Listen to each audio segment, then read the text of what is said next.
Les tribulations d'un cadeau. Les belles journées se suivent et se ressemblent sur Chicalor. Ce jour-là, le soleil brille au milieu d'un ciel sans nuages. Et toutes les locomotives sont particulièrement excitées. Normal, il va y avoir une grande fête organisée par le gros contrôleur pour l'anniversaire de Donatienne, sa maman. Du coup, le gros contrôleur est un peu débordé. Il vient confier une mission à Thomas. Thomas, je compte sur toi pour aller sur les quais chercher tous les invités de ma maman. Ça, c'est une mission de confiance. Bien, chef. Percy espère que le gros contrôleur va lui confier une mission à lui aussi. Mais raté, il n'en fait rien. Ne sois pas trop triste.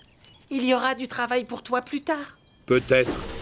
Il n'empêche que Percy est très déçu. Mavis vient se garer à côté de lui. Elle voit tout de suite que Percy est malheureux. Qu'est-ce qui ne va pas? Tout le monde a une mission, et moi je n'ai rien à faire.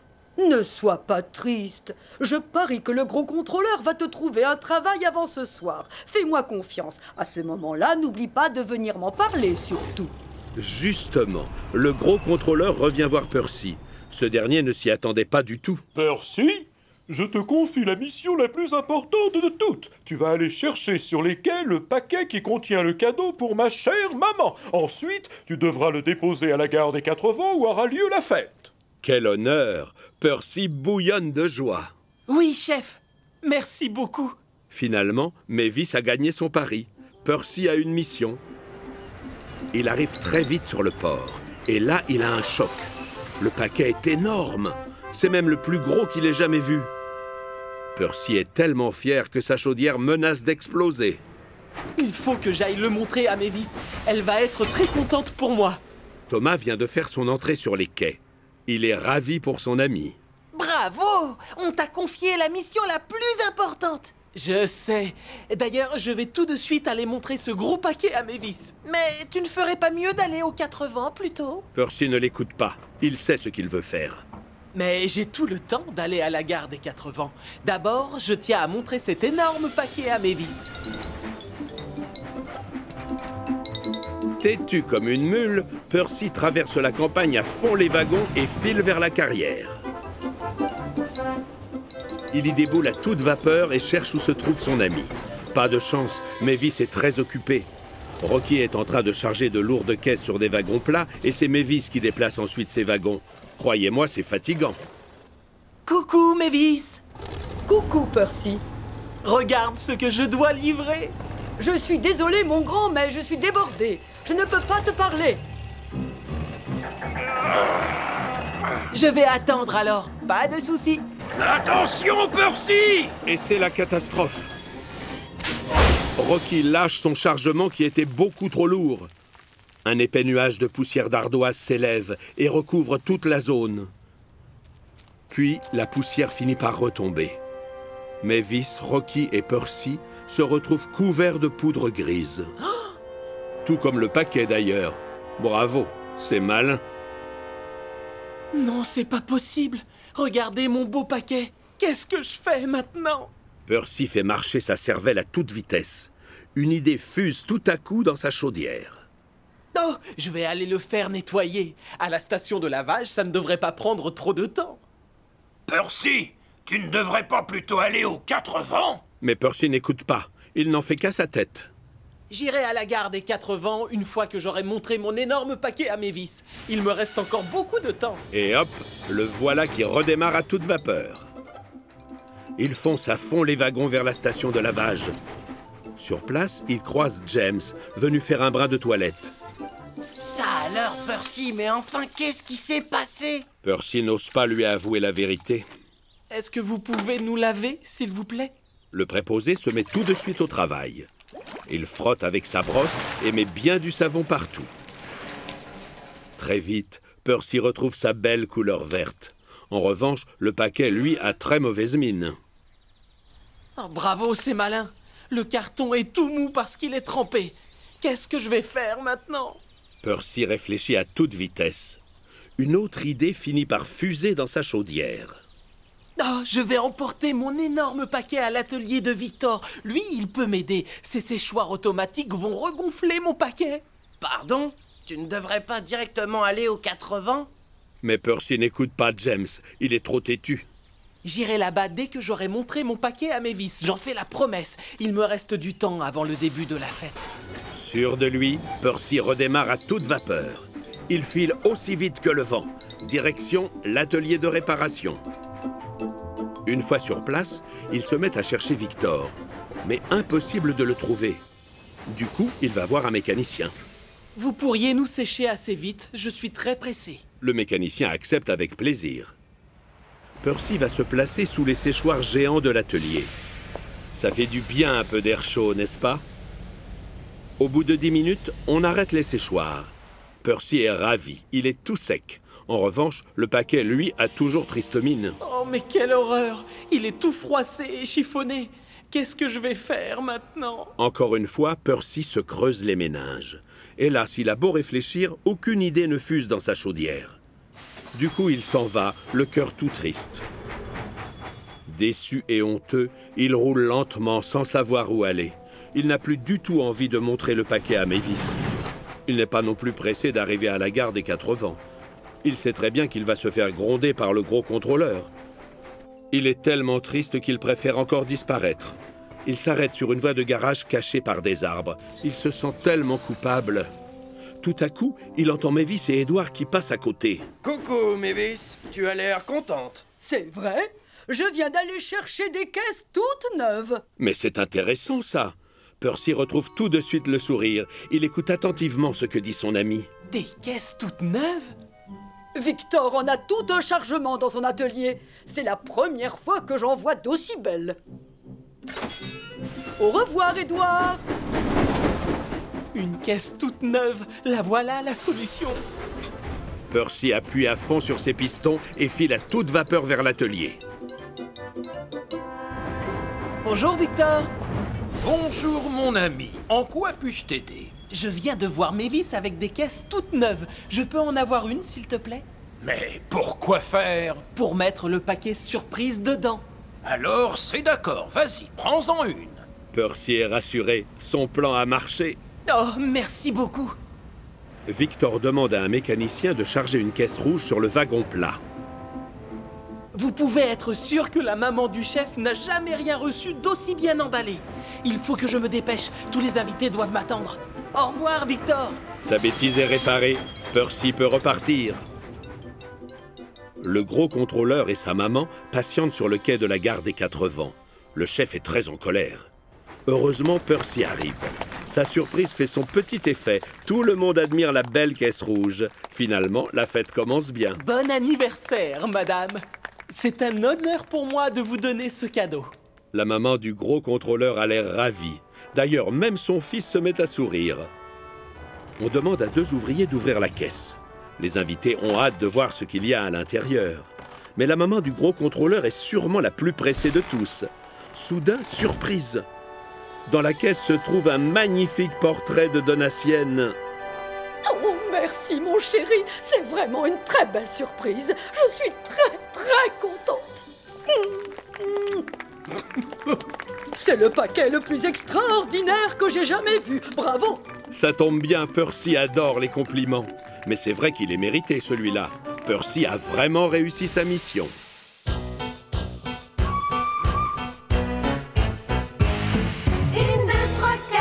6, 7, 8, les jolies locomotives, rouge et verte, marron et bleu, toute l'équipe brille de 1000 feux. Chacune a son rôle à jouer, toujours partante pour nous aider. Avec Thomas et ses amis, la vie nous sourit. Thomas le plus culotté, James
La folle journée d'Édouard.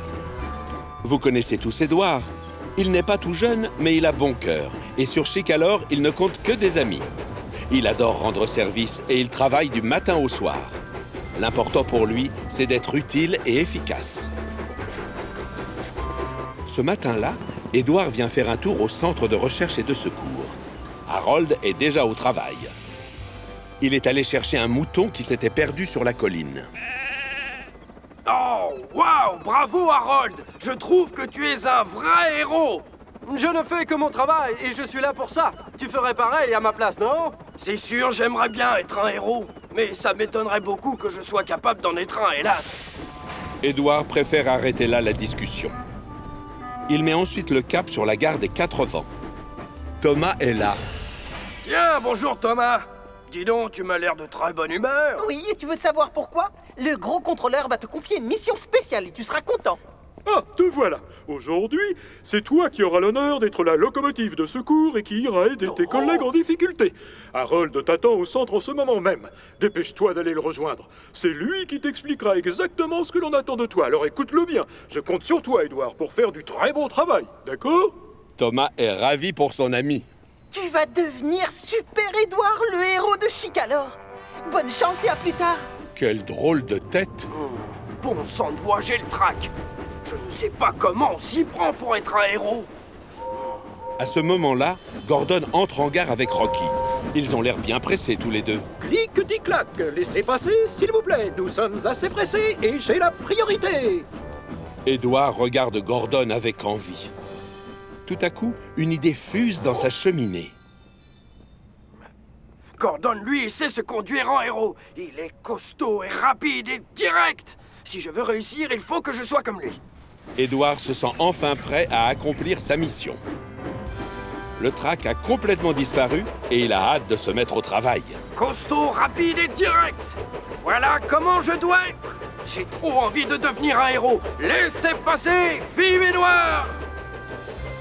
Plus loin, il tombe sur un Charlie tout tristounet. Oh, ça va, Charlie? Qu'est-ce qui t'est arrivé? J'ai une roue qui n'arrête pas de grincer. Mon conducteur est parti chercher un bidon d'huile. Mais je dois aller prendre les enfants à la fin des classes. En plus, j'ai oublié toutes mes blagues. Du coup, ça m'étonnerait qu'il continue à m'appeler Charlie le farceur. Pas question de laisser son ami déprimé sans essayer de l'aider. Moi, je connais une blague. Qu'est-ce qui est vert et rond, qui monte et qui descend? Elle est difficile, cette devinette. Alors là, je n'en sais rien. Dis-le-moi, je donne ma langue au chat. Un petit pois qui se trouve dans un ascenseur. Charlie éclate de rire. Tu es un vrai farceur, toi aussi. Merci. Grâce à toi, je vais faire rire les enfants. C'est le plus important. Il a raison. Le bonheur des enfants passe avant tout. Voilà une bonne chose de faite. Ils foncent à toute vapeur vers la côte. Costaud, rapide et direct. Voilà comment je dois être. J'ai envie de devenir un héros. Laissez passer, vive Édouard! Soudain, il freine brusquement. Oh, misère! Je n'ai été ni costaud, ni rapide, ni direct. J'ai juste été drôle, rien de plus.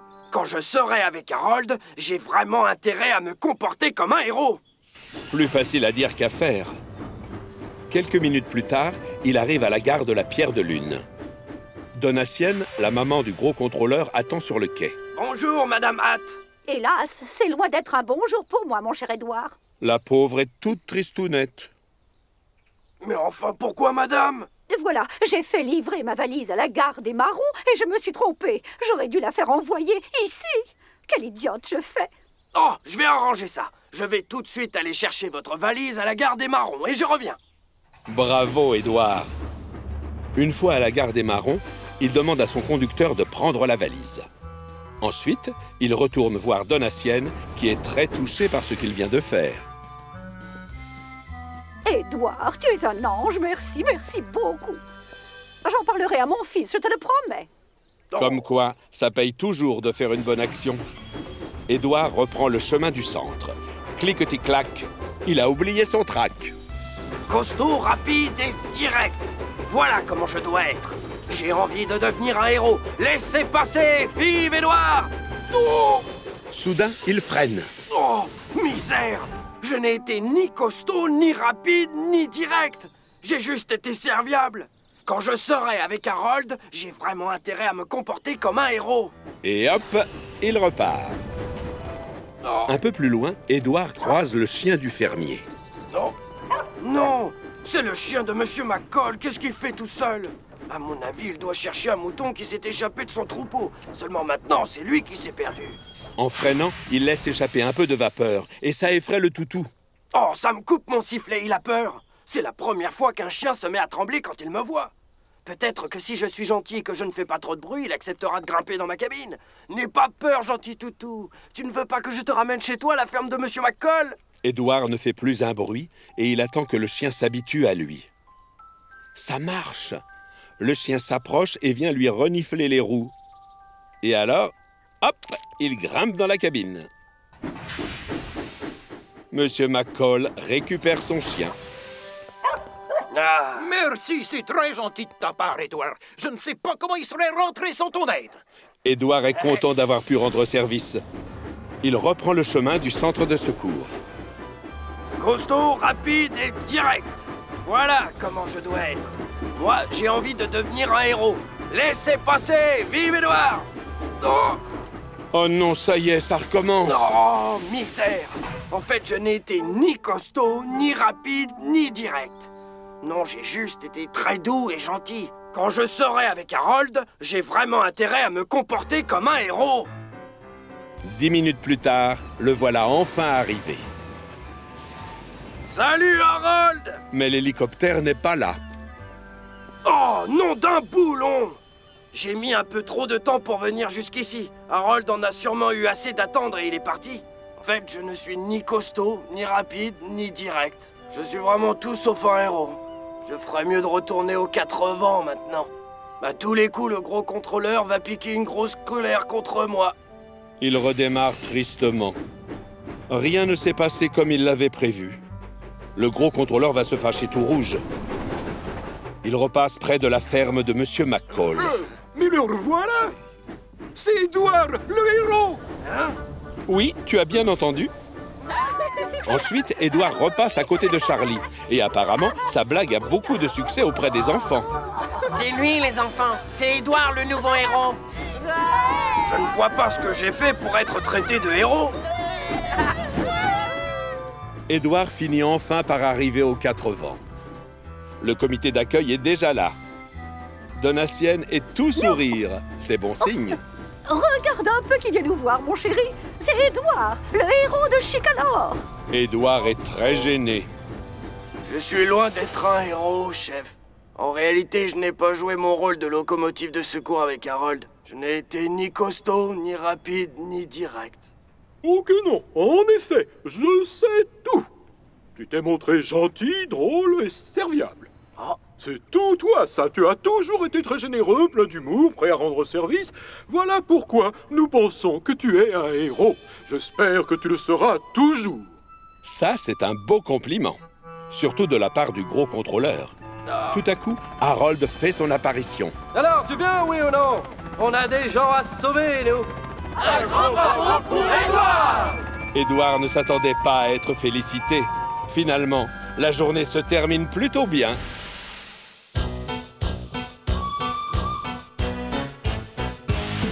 Une, deux, trois, quatre, cinq, six, sept, huit. Les jolies locomotives, rouge et verte, marron et bleu. Toute l'équipe brille de mille feux. Chacune a son rôle à jouer, toujours partante pour nous aider. Avec Thomas et ses amis, la vie nous sourit. Thomas, le plus culotté, James, il nous fait rigoler. Percy s'occupe du courrier, Gordon est toujours pressé. Emily a réponse à tout, Henri siffle tous et s'étouffe. Édouard prêt à nous aider, Toby, lui, il est carré. 1, 2, 3, 4, 5, 6, 7, 8. Les jolies locomotives, rouge et verte, marron et bleu. Toute l'équipe brille de mille feux. Chacune a son rôle à jouer, toujours partante pour nous aider. Avec Thomas et ses amis, la vie nous sourit.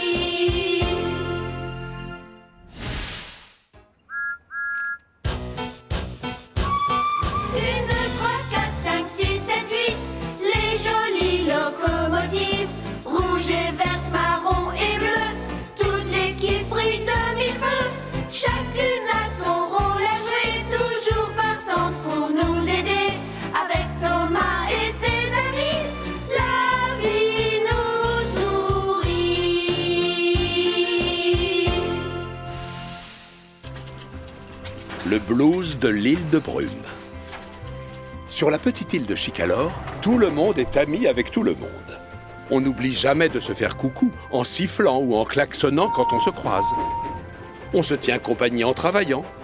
Et si l'on peut rendre service, on n'hésite pas. Ce jour-là, Thomas travaille avec les locomotives des bois. Il les aide à charger du bois de Joby pour une commande. Mais l'ambiance est plutôt morose.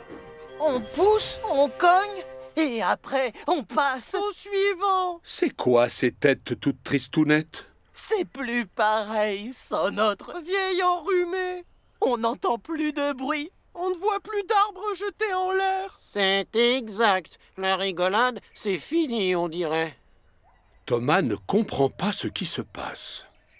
C'est quoi le souci avec le vieil enrhumé? Hélas, on n'en sait rien. Et hier, il s'est arrêté d'un seul coup. C'est exact. Le vieil enrhumé doit être malade. Pas de panique. Je vais vite le réparer, votre vieil enrhumé. Je m'y connais en machine de ce genre. Thomas s'approche doucement de la vieille grue toute rouillée. Son conducteur bidouille la boîte de commande électrique. Quand tout à coup, le moteur se met en marche dans un nuage de fumée noire. La cabine de la grue tressaute et grince. Ce n'est pas bon signe. Les locomotives des bois sont encore plus inquiètes. Sacré nom d'un piston, Thomas. Ce n'est pas normal, cette fumée. Je ne crois pas. Les trois machines sont désespérées. Thomas est triste de les voir comme ça. Ce n'est pas si grave. Je vais aller à l'atelier des diesels. Ils savent comment réparer ce genre de moteur là-bas. Je vais vous ramener de l'aide, aussi vite que je pourrai. À l'atelier des diesels, Ben et Dart sont déjà bien occupés. Allez, il faut que vous veniez avec moi. Le vieil enrhumé est en panne.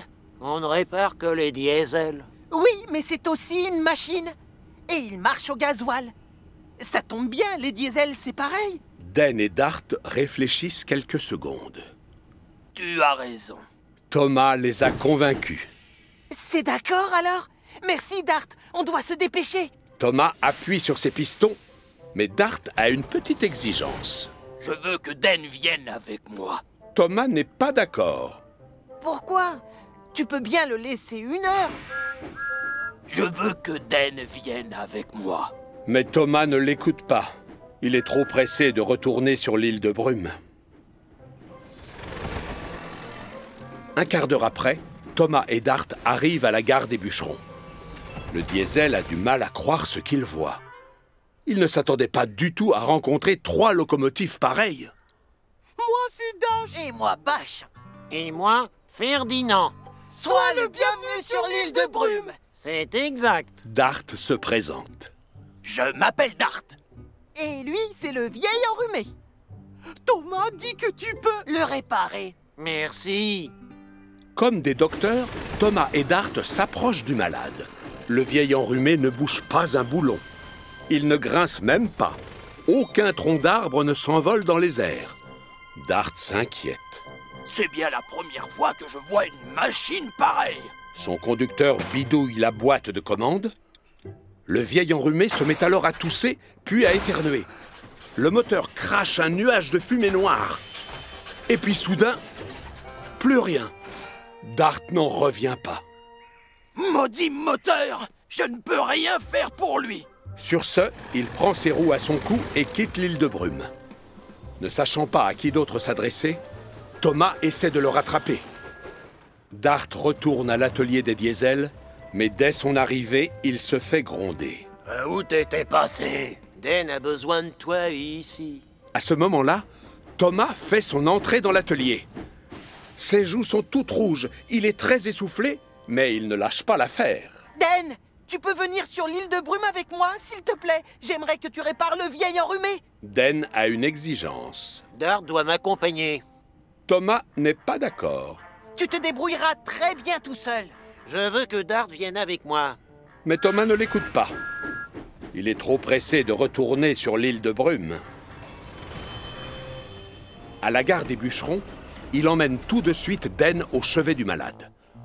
Le vieil enrhumé ne bouge toujours pas d'un boulon. Et il ne grince plus du tout. Et les troncs d'arbres sont toujours bien empilés. Quant aux locomotives des bois, elles bouillonnent d'inquiétude. Den aussi. Je ne peux pas le réparer tout seul. Bien sûr que si, voyons. Le conducteur de Den bidouille la boîte de commande. Le vieil enrhumé se met à tousser et à éternuer. Son moteur crache un épais nuage de fumée noire. Des bruits étranges se font entendre. Et puis soudain, plus rien. Den jette l'éponge. Maudit moteur, je m'en vais. Sur ce, Den prend ses roues à son cou et quitte l'île de Brume. Les locomotives des bois sont effondrées, mais Thomas les rassure. Pas de panique, mon conducteur va tenter de le réparer. L'homme essaie à nouveau de bidouiller la boîte de commande. Mais l'état du vieil enrhumé s'est encore aggravé. Il tousse et tressaute dans tous les sens. Il éternue et crache encore plus de fumée noire. Des morceaux de métal, des planches en bois et des giclées d'huile de moteur fusent dans les airs. Ça, c'est pas normal. C'est Ting 5. Visiblement, la maladie du vieil enrhumé est plus grave qu'il ne le craignait. Thomas se sent coupable. Je voulais le faire réparer pour vous faire plaisir. Je n'aime pas vous voir malheureux. Je voulais juste vous aider. Mais j'ai surtout réussi à empirer la situation. Thomas regarde le vieil enrhumé qui ne bouge plus un seul boulon et qui est silencieux. Dommage que Percy ne soit pas là pour m'aider. Thomas comprend alors quelque chose. Oh, si moi j'ai besoin de mon ami, alors c'est normal que Den ait besoin de Dart. Deux chaudières, c'est toujours mieux qu'une seule. Les locomotives des bois sont perplexes. Mais de quoi il parle? Je ne sais pas. Thomas ne perd pas de temps à leur expliquer ce qu'il a dans la cheminée. Il retourne à fond les wagons voir les diesels. Tiens, le revoilà. Le général Thomas en personne. Thomas est désolé. Il sait qu'il s'est mal conduit. Den et Dart, pardon de ne pas vous avoir écouté tout à l'heure. Vous voulez bien venir tous les deux avec moi, s'il vous plaît? Ensemble, vous réussirez à réparer le vieil enrhumé, j'en suis certain. Les deux diesels acceptent. C'est d'accord. Après toi, Den. Cette fois-ci, c'est avec un grand plaisir qu'ils retournent sur l'île de Brume. Mais à la gare des bûcherons, l'ambiance est toujours aussi tristounette. Tout va bien. Den et Dart vont réparer le vieil enrhumé en 5 secondes. Les conducteurs des diesels se mettent tout de suite au travail. Ils bidouillent la boîte de commande électrique, tréfouillent le moteur, sous le regard anxieux des locomotives des bois. Tout à coup, la grue tressaute et grince. Le mécanisme se remet en marche. Le vieil enrhumé est guéri. Et pour le prouver, il envoie valser des troncs dans les airs, dans un vacarme assourdissant. Les locomotives des bois retrouvent aussitôt le sourire. Il lance. Il jette. Et ensuite, il passe vite au suivant. Thomas est heureux. La bonne humeur est enfin revenue sur l'île de Brume. Merci beaucoup, Den et Dart. Les diesels sont contents, eux aussi. De rien, Thomas. Surtout, n'oublie pas ça. Quand on nous appelle au secours, on vient toujours. Mais à deux. Tout est bien qui finit bien. Et pour remercier ses nouveaux amis, le vieil enrhumé lance plusieurs troncs d'arbres dans les airs.